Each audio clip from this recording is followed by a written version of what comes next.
السلام علیکم ورحمۃ اللہ وبرکاتہ.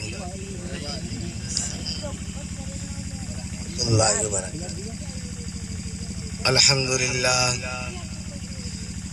للہ رب العالمین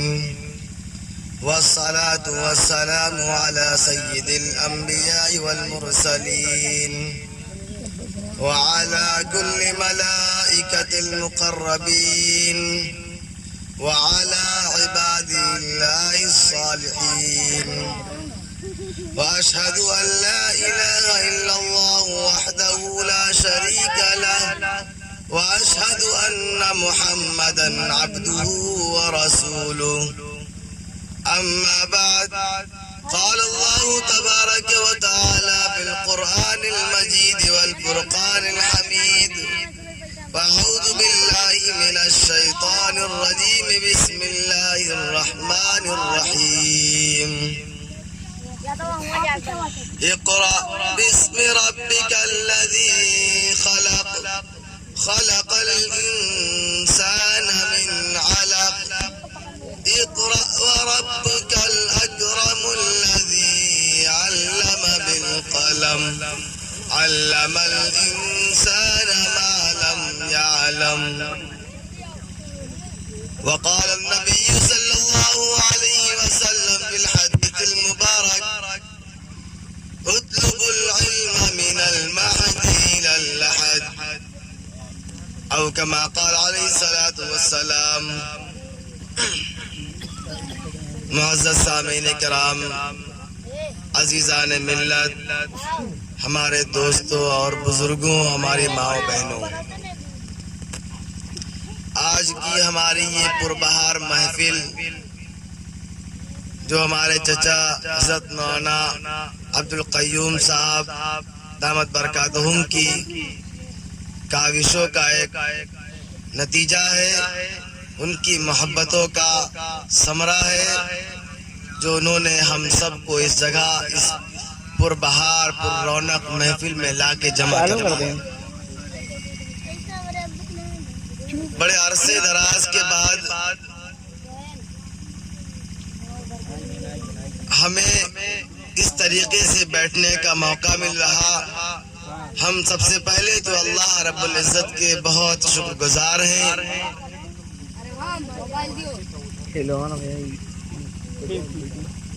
آج جس مبارک محفل میں ہم اور آپ شریک ہیں، یہ کہیں نہ کہیں علم سے جا کے جڑتی ہے. اس کا تعلق علم کی بنیاد سے ہے. اسی موضوع پہ ہم آپ حضرات کے سامنے چند باتیں گوش و گزار کریں گے. سماعت فرمائیں. اللہ رب العزت نے اس قرآن پاک کی آیت میں جو تلاوت فرمائی گئی، انسانوں کو مخاطب ہو کے یہ فرمایا کہ سارا جہان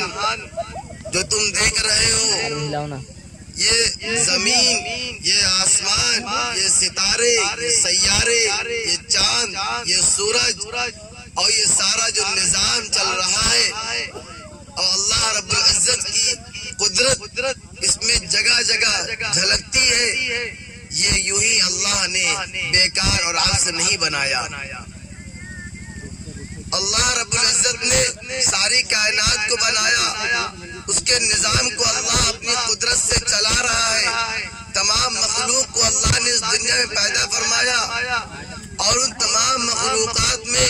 ایک نوع انسان کو پیدا کیا. تمام مخلوق میں اس انسان کو اللہ نے اشرف المخلوقات بنایا. وہ وقت یاد آتا ہے جب اللہ رب العزت نے حضرت آدم علیہ السلام کو پیدا کیا تھا اور فرشتوں سے کہا تھا کہ اے فرشتوں، اے نوری مخلوق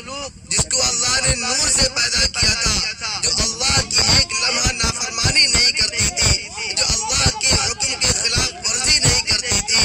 اللہ کے ارادے کے خلاف سوچتی نہیں تھی، اپنی منشا سے کوئی عمل نہیں کرتی تھی، وہ مخلوق جو گناہوں سے پاک تھی، جس کو اللہ نے گناہ سے محفوظ رکھا تھا،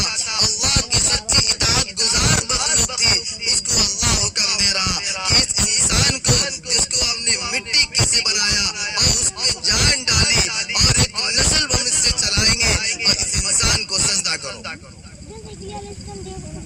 اس لیے کیا کہ اس کا مقام بلند کرنا تھا, اس کے مقام کو اونچا کرنا تھا, اور اس کو بتلانا تھا کہ ہم تم کو اس دنیا میں پیدا کر کے تم کو اپنا خلیفہ, اپنا نائب بنائیں گے, تم کو ایک مشن کے تحت اس دنیا میں بھیجیں گے. وہ تمہارا مشن کیا ہوگا, وہ مقصد کیا ہوگا, اللہ کی رضا حاصل کر کے اس دنیا میں زندگی گزارنا ہے, اور اللہ کی رضا حاصل کر کے اس دنیا سے ہمارے پاس آنا ہے. تمہارا مقصد دنیا میں جانے کے بعد دنیا کی رنگ رنگلیوں میں رہ کر نہیں گزارنا ہے. تمہارے جانے کے بعد تمہارا مقصد رضا الہی ہونا چاہیے. تمہارا مقصد اللہ کے رسول جتنے بھی اس دنیا میں آئے اپنے قوم کے, اپنے وقت کے نبیوں کی اطاعت کر کے اپنی زندگی گزارنا ہے. اور آخر میں جناب محمد رسول اللہ صلی اللہ علیہ وسلم اس دنیا فانی میں تشریف لائے, اس پر ایمان لا کر کے ان کی اطاعت کر کے اپنے اللہ کو راضی کرنا, اپنے نبی کو راضی کرنا, اور اللہ کو, اپنے رسول کو راضی کر کے اس دنیا سے جانا ہے. یہ قرآن پاک کی وہ آیت کریمہ جو پڑھی گئی تھی, یہ وہ آیتیں ہیں جو اللہ کے نبی صلی اللہ علیہ وسلم پہ دنیا میں سب سے پہلے نازل ہوئی. اللہ کے نبی صلی اللہ علیہ وسلم اس دنیا میں تشریف لائے, اس کے دو مرحلے تھے. ایک تو آپ صلی اللہ علیہ وسلم کی پیدائش جسمانی طور پہ ہوئی ہے, اور اس کے بعد دوسری اللہ کے رسول صلی اللہ علیہ وسلم کی بعثت, جس کو بعثت نبوی کہتے ہیں. وہ 40 سال کی عمر میں جب آپ صلی اللہ علیہ وسلم اپنے اللہ کو یاد کرنے کے لیے, اس کی عبادت کے لیے, اس کے ذکر کے لیے غار حرا میں جاتے ہیں, حضرت جبرائیل علیہ السلام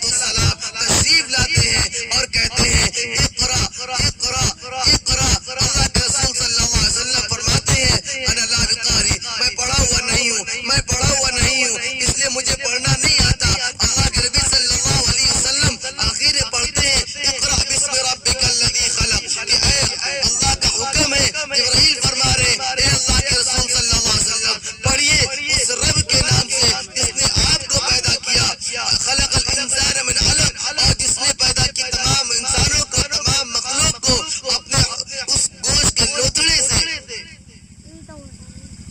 اور اقرا وربک الاکرم, اور پڑھیے اس پروردگار کے نام سے جو اس نام سے جو عزت والا ہے. آدم علیہ السلام کو جب انبیاء کرام جب فرشتوں کے سامنے پیش کیا تھا, تو اللہ نے کہا تھا فرشتوں سے, فرشتوں ذرا ان چیزوں کے نام بتاؤ, ان چیزوں کے نام بتاؤ. فرشتوں نے انکار کیا کہ اللہ رب العزت مجھے اس کا علم نہیں ہے, جس کا علم آپ نے مجھے دیا میں وہ جانتا ہوں, اس کے علاوہ مجھے اس کا علم نہیں ہے. پھر اللہ رب العزت نے حضرت آدم علیہ السلام سے کہا کہ آپ بتائیے. تو آدم علیہ السلام نے تمام چیزوں کے نام بتانا شروع کر دیے. وہ اللہ نے علم کے ذریعہ حضرت آدم علیہ السلام کو مقام بلند کیا تھا. قرآن پاک کا نزول ہوا, سب سے پہلی آیت جو ہمیں اور آپ کو ملی, اللہ کے نبی صلی اللہ علیہ وسلم پر اس کا نزول ہوا, وہ یہ کہ پڑھیے, پڑھنے کا حکم اللہ نے دیا, قرآن کے پڑھنے کا حکم دیا, اسلام کے پڑھنے کا حکم دیا, دین کے پڑھنے کا حکم دیا, اللہ کو رضا, اللہ کی رضا حاصل کرنے والے علوم کو حاصل کرنے کا حکم دیا.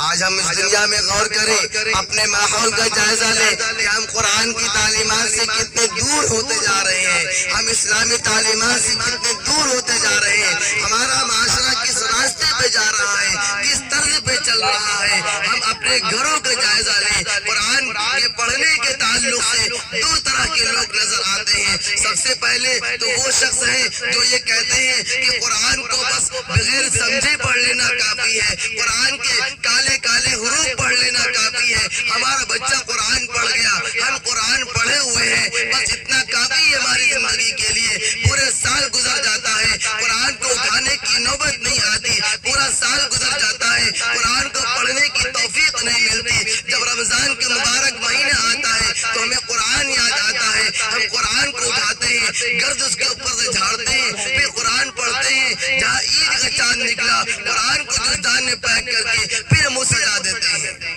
پھر پورے سال قرآن کا کام یہ رہتا کہ بس شفا کے لیے کام آتا ہے، ہماری بیماری میں پانی پڑنے کے لیے کام آتا ہے، ہماری میتوں میں ایصال ثواب کے لیے کام آتا ہے، اس کے لیے ہمارے بعد ہماری زندگی میں قرآن کا کوئی طریقہ، قرآن کا پیغام، قرآن کا منہج ہماری زندگی میں نہیں ہے۔ کیوں؟ اس لیے کہ قرآن کی وہ عظمت ہمارے دلوں میں نہیں ہے، اسلام کی وہ عظمت ہمارے دلوں میں نہیں ہے۔ اللہ کے نبی صلی اللہ علیہ وسلم سے محبت کا دعویٰ کرنے والے، لیکن وہ سچی محبت ہمارے دلوں میں نہیں ہے۔ دوسرے وہ حضرات قرآن پاک کے علوم کے تعلق سے یہ فرماتے ہیں اور یہ خیال کرتے ہیں کہ قرآن کو اگر پڑھنا ہے تو سمجھ کے پڑھو، ورنہ ایسے بغیر پڑھے کیا فائدہ؟ اب پڑھنا ہے تو سمجھ کے پڑھیں، ورنہ نہیں پڑھنا ہے، یہ بھی غلط طریقہ ہے۔ قرآن کے حروف کو پڑھنا بھی، قرآن کے حروف کو بغیر سمجھے پڑھنا بھی، سمجھ کے پڑھنا، دونوں باعث اجر ہے۔ دونوں طریقے سے ہمارا قرآن صحیح ہونا چاہیے۔ قرآن کو سمجھ کے بھی پڑھنا چاہیے، قرآن کو بغیر سمجھے میں پڑھنا چاہیے۔ اگر بغیر سمجھے کوئی شخص قرآن پاک کی تلاوت کرتا ہے، کہتا ہے الف لام میم، تو 3 حروف ہوئے، ان 3 حروف میں اللہ رب العزت ہمیں 30 نیکی عطا فرماتا ہے۔ اگر اسی قرآن کو سمجھ کے پڑھا جائے تو اللہ کے نبی صلی اللہ علیہ وسلم کا وعدہ، وہ فرماتے ہیں کہ اللہ رب العزت تمہارے اخلاص کی بنیاد پر، تمہارے علم پہ عمل کرنے کی بنیاد پر، قرآن سے محبت کی بنیاد پر، رسول اللہ سے محبت کی بنیاد پر 30 لاکھ 7 لاکھ 70 لاکھ تک تم کو اللہ رب العزت نیکی عطا فرمائے گا۔ کیوں؟ اس لیے کہ تمہارے لیے پیغام اللہ نے دیا ہے، وہ قرآن تمہارے لیے ہدایت کی کتاب ہے۔ تمہارے دنیا میں آنے کا جو مقصد ہے وہ اللہ کی عبادت ہے۔ اللہ فرماتا ہے وَمَا خَلَقْتُ الْجِنَّ وَالْإِنسَ إِلَّا لِيَعْبُدُونَ، ہم نے انسانوں اور جناتوں کو اس دنیا میں جو پیدا کیا، اپنی عبادت کے لیے پیدا کیا، اپنی اطاعت کے لیے پیدا کیا۔ اور عبادت و بندگی کا یہ مقصد نہیں کہ ہم مسجد میں جا کر کے اللہ اکبر کہہ کے نماز میں شریک ہو جائے اور السلام علیکم ورحمۃ اللہ کہہ کے نماز سے فارغ ہو جائے، بس عبادت ہو گئی۔ رمضان کا مہینہ آئے ہم روزہ رکھ لیں، عبادت ہو گئی۔ زکوٰۃ کا موقع آئے زکوٰۃ دے دیں، عبادت ہو گئی۔ حج کا موقع آئے حج کر لیں، عبادت ہو گئی۔ اللہ کے نبی صلی اللہ علیہ وسلم کو یہ پیغام عبادت سے نہیں ہے۔ اللہ کے رسول صلی اللہ علیہ وسلم کا پیغام عبادت سے یہ ہے کہ تم کو جب اللہ نے زندگی دی ہے، صبح سے لے کے شام تک، شام سے لے کے صبح تک، ہر لمحہ اللہ کی یاد میں گزرے، اللہ سے خوف کھاتے ہوئے گزرے، نبی کی اطاعت میں گزرے، نبی سچی محبت کے دعوے کرنے والے کے ساتھ ساتھ نبی کی اطاعت میں گزرے، ان کی سنتوں پہ گزرے۔ اگر ہماری زندگی ہمارے سر کے بال سے پیر کے ناخن تک رسول اللہ کی سنت سے مزین ہے، اللہ کے حکم کے تابع دار ہے، تو ہم اللہ اور ان کے رسول سے سچی محبت کرنے والے، سچی اطاعت کرنے والے، اللہ کے راستے پہ چلنے والے، قرآن والے، رسول کے چاہنے والے ہیں۔ اگر ہم اس سے خالی ہیں اور یہ ہماری زندگی میں رسول کی محبت کے ساتھ رسول کی اطاعت نہیں ہے، اللہ سے محبت کے ساتھ اللہ کے احکام کی پیروی نہیں ہے، تو یاد رکھیں ہم مسلمان تو کہنے کو ہیں، ہم نبی کے چاہنے والے تو کہنے کو ہیں، لیکن حقیقت میں ہم مسلمان نہیں ہیں۔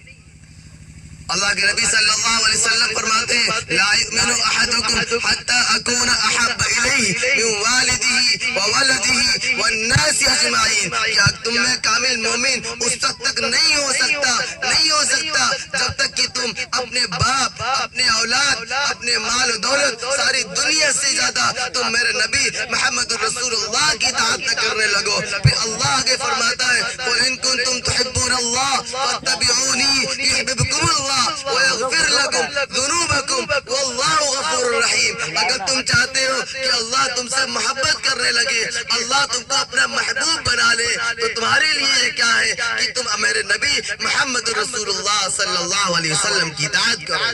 ان کی اطاعت میں تمہارے لیے اللہ نے اپنی محبت کا وعدہ کیا ہے۔ تم نبی کا نام لینے والے اگر ہو گئے تو تمہارے لیے اللہ کی محبت کا وعدہ نہیں ہے۔ اگر تمہاری زندگی میں نبی کی اطاعت ہے تو اللہ تم کو اپنا محبوب بنا لے گا، تمہاری مغفرت کر دے گا، تم پر رحم فرمائے گا، تمہارے معاملات کو آسان کر دے گا، تمہاری زندگی کو خوشگوار بنا دے گا اور تمہاری آخرت کو سنوار دے گا، تمہاری جنت کے راستے کھول دے گا، تم کو جہنم سے آزاد کر دے گا، تمہارے لیے قبر کی منزل کو آسان کر دے گا۔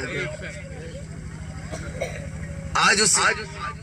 اسی آیت کی طرف غور کریں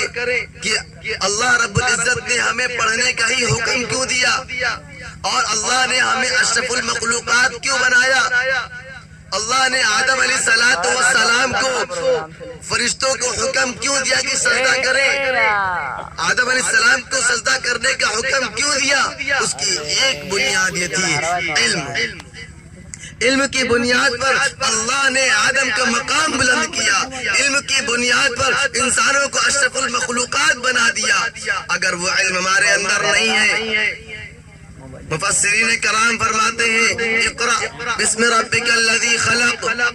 اس سے مراد عمومی طور پہ ہر وہ علوم ہے جو اللہ طرف سے اس دنیا میں نازل کیا ہے، وہ چاہے قرآن کا علم ہو، چاہے وہ حدیث کا علم ہو، چاہے وہ جغرافیہ کا علم ہو، چاہے وہ سائنس کا علم ہو، چاہے وہ ڈاکٹری کا علم ہو، دنیا کا کوئی بھی علوم ہے، لیکن اس آیت میں خصوصیت کے ساتھ جس علم کی طرف تاکید کی گئی ہے وہ یہ ہے کہ قرآن ہی کا علم تمہارے لیے اہم ہے اور اصل ہے۔ دوسری جگہ اللہ فرماتا ہے 21ویں پارے میں اتل ما اوحی الیک من الکتاب، اے لوگو قرآن پاک کی تلاوت کرو، قرآن کے علم کو حاصل کرو۔ قرآن کی تلاوت کا مطلب یہ نہیں کہ تم، اللہ فرماتا ہے افلا یتدبرون القرآن، کیا تم قرآن میں غور نہیں کرتے؟ اللہ فرماتا ہے افلا یعقلون، کیا تمہیں عقل نہیں ہے؟ اللہ فرماتا ہے افلا یعلمون، کیا تم جانتے نہیں ہو؟ اللہ فرماتا ہے افلا ینظرون، کیا تم دیکھتے نہیں ہو؟ اللہ فرماتا ہے افلا ینظرون، کیا تم سمجھتے نہیں ہو؟ افلا ینصتون، کیا تم دیکھتے نہیں ہو؟ اللہ نے جگہ جگہ انسانوں کو مخاطب ہو کے اللہ نے انسانوں کو سمجھانے کے لیے کہیں دیکھنے کو ذکر کرتا ہے، کہیں اس کی عقل کو مخاطب کرتا ہے، کہیں اس کے دلوں کو مخاطب کرتا ہے۔ وَإِنَّهُ عَلِيمٌ بِذَاتِ الصُّدُورِ، یہ بھی اللہ کہتا ہے کہ تمہارے دلوں میں جو کچھ ہے وہ سب اللہ رب العزت سے چھپا ڈھکا نہیں ہے، وہ تمہارے دلوں کے بھید کو بھی جاننے والا ہے۔ تمہارے اللہ سے، اللہ کے یہاں تمہارے دلوں کی کوئی چیز چھپی ہوئی نہیں ہے، کوئی چیز تمہاری باقی نہیں ہے، جو کچھ بھی ہے وہ اللہ رب العزت کے سامنے آیا ہے۔ ان اللہ علیم بذات الصدور، وہ جاننے والا بھی ہے، وہ چھپی ہوئی چیزوں کو سمجھنے والا بھی ہے۔ جو تم کر رہے ہو رات کے اندھیرے میں، جو تم کر رہے ہو دن کے اجالے میں، جو تم چاہ رہے ہو اپنے دلوں میں، جو تم کر رہے ہو اپنے اعضاء سے، ہر چیز اللہ کے علم میں ہے۔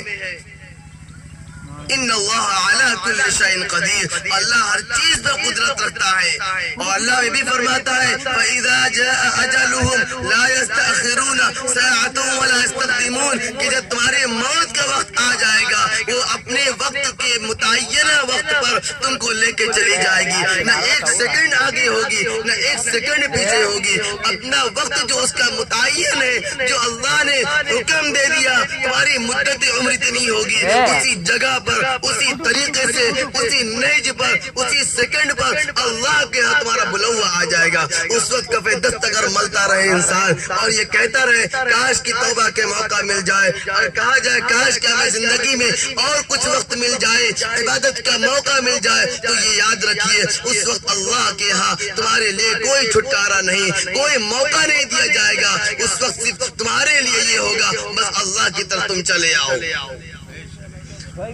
اس مبارک وقت کو ہم جو اللہ نے ہمیں عطا کیا ہے تو غنیمت جان کر کے اپنی زندگی کو سنوارنے کے لیے، اپنے اعمال کو بچانے کے لیے، اپنے اللہ کو راضی کرنے کے لیے اپنی زندگی کو لگا دیں۔ قرآن کے علوم کو سیکھنے کے لیے ہمیں جو اللہ نے عنایت کیا ہے اس موقع کو غنیمت جان کر کے ابھی بھی وقت ہے، کچھ نہیں گزرا، کچھ نہیں بیتا، ابھی بھی وقت ہے۔ ہم چاہ لیں آج بھی ہو جو ابراہیم سے ایمان پیدا آگ کر سکتی ہے انداز گلستہ پیدا۔ اگر ہم یہ جان لیں، ہم یہ عہد کر لیں کہ آج بھی ہم قرآن کے علوم کو حاصل کرنے بیٹھ جائیں تو ہمارے زبان میں قرآن کیوں نہیں آئے گا؟ اور اس سے بڑھ کے ایک قدم اللہ رب العزت نے جو ہمیں موقع عنایت کیا ہے اور ہمیں جو اولادیں عنایت کی ہیں جس کے لیے آج ساری انسانیت پریشان ہے۔ اگر کسی کو اولاد نہ ہو پوری زندگی روتا رہتا ہے، در در کی ٹھوکریں کھاتا رہتا ہے، وہ اللہ سے اور نہ جانے کن کن دروں پہ جا کر کے اللہ سے اور غیر اللہ سے یہاں تک کہ اپنی اولاد کی بھیک مانگتا رہتا ہے۔ ہم غور کریں، دیکھیں معاشرے میں ایسے لوگ ہمیں نظر آتے ہیں اور انہی اولاد کے تعلق سے اللہ نے جو ہمیں پیغام دیا ہے، جو محمد رسول اللہ کی طرف سے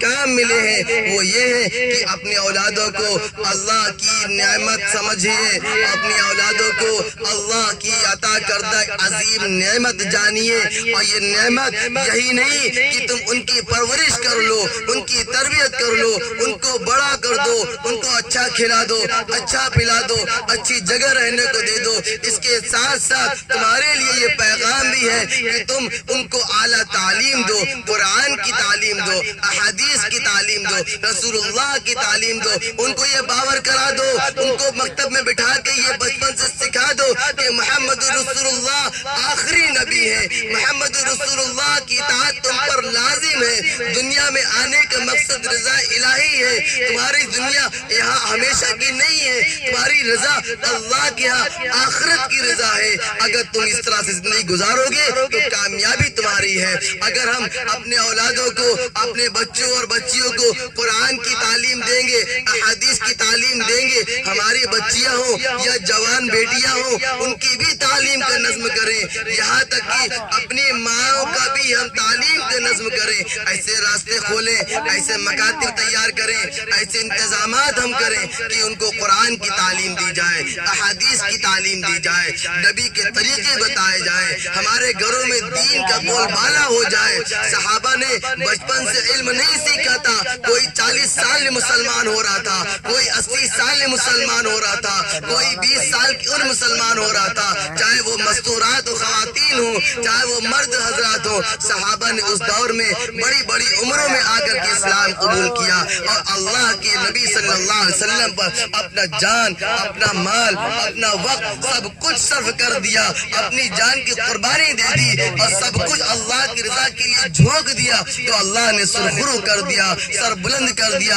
اور فرما دیا رضی اللہ عنہ ورضوا عنہ ذالک لمن خشی ربہ، یہ ایسے ہیں جو اللہ سے راضی ہو گئے، وہ اللہ ان سے راضی ہو گیا، اب ان کو اللہ کے ہاں کوئی غمگین نہیں ہوں گے، وہ کوئی خدشہ نہیں ہوگا، کوئی افسوس نہیں ہوگا، وہ جنت والے ہیں، ان میں سے بہتوں کو اللہ نے جنت کی بشارت تک دے دی۔ کیوں؟ اس لیے کہ وہ قرآن پہ عمل کرنے والے تھے، ان کی زندگی رسول اللہ کی سچی زندگی پر گامزن تھی، ان کی اطاعت اللہ کے رسول سے سچی اطاعت تھی۔ آج اس زمانے کے لوگ اگر ہم غور کریں، تاریخ الٹ کے دیکھیں، صحابہ کی زندگیاں پڑھیں، صحابیات کی زندگیاں پڑھیں، ہم ان کی قربانیوں کو دیکھیں کہ کیا معلوم ہوتا ہے کہ وہ جب گزرتے تھے لوگ ان کو دیکھتے تھے، ان کے معاشرے میں لوگ آ کر رہتے تھے تو کہتے تھے یہ قرآن والے ہیں، یہ حدیث والے ہیں، یہ رسول والے ہیں، یہ سچے ہیں، یہ امین ہیں، یہ امانت دار ہیں، یہ جھوٹ نہیں بولتے، یہ دھوکہ نہیں دیتے، یہ مکاری نہیں کرتے، یہ وعدہ خلافی نہیں کرتے، یہ اپنے بھائی کا مال نہیں کھاتے، یہ گالیاں نہیں دیتے، یہ برا بھلا نہیں کرتے، ہر کام میں اللہ کی اطاعت کرتے ہیں، دنیا ناراض ہو جائے کوئی پرواہ نہیں، قیصر و کسریٰ کے بادشاہ ناراض ہو جائے کوئی پرواہ نہیں، ساری مال دولت لوٹ جائے کوئی پرواہ نہیں، پرواہ اگر ان کو اگر کسی چیز کی ہے تو نبی ناراض نہ ہو جائے، اللہ ناراض نہ ہو جائے، اللہ کا حکم نہ ٹوٹ جائے، رسول کی سنت نہ چھوٹ جائے، اس بات کی ان کو پرواہ ہوا کرتی تھی، لوگ ان کو دیکھ کر کے مسلمان ہو جایا کرتے تھے۔ آج وہی مسلمان، وہی قرآن والے، وہی حدیث والوں کی بستیاں دیکھو، آج ہم اپنی زندگی کھنگال کے دیکھیں، نہ ہماری زندگی میں اللہ کا حکم ہے، نہ ہماری زندگی میں رسول کی اطاعت ہے، نہ ہماری زندگی میں رسول کی محبت ہے، نہ ہماری زندگی میں قرآن کا عکس ہے، نہ ہماری زندگی میں اللہ کے احکام ہے۔ ہم غور کریں تو اب پتہ چلتا ہے ہمارا بھائی ہم سے ناراض، ہمارا بیٹا ہم سے ناراض، ہمارے گھر والے ہم سے ناراض، ہمارا پڑوسی ہم سے ناراض، ہمارے رشتہ دار ہم سے ناراض، ہر ایک شخص اس بات سے ناراض کہ ہم نے اس کا مال ہڑپ لیا، ہمارا گھر بٹوارا ہو گیا، ہم اس سے ناراض اس لیے کہ ہم اس کے باپ کے جنازے میں نہیں شریک ہوئے، ہمارے خلاف اتنی بگڑ گئے کہ ہم دوسروں کو سلام کرنے کو تیار نہیں۔ اس کی مین وجہ یہ کہ ہم علم سے دور ہو گئے، قرآن سے دور ہو گئے۔ اللہ رب العزت ہم سب کو قرآن کے عمل کر، قرآن کو پڑھنے، اس کو سیکھنے، علوم دین کو حاصل کرنے اور اس پہ عمل کرنے کی توفیق عطا فرمائے، آمین۔ وآخر دعوانا الحمد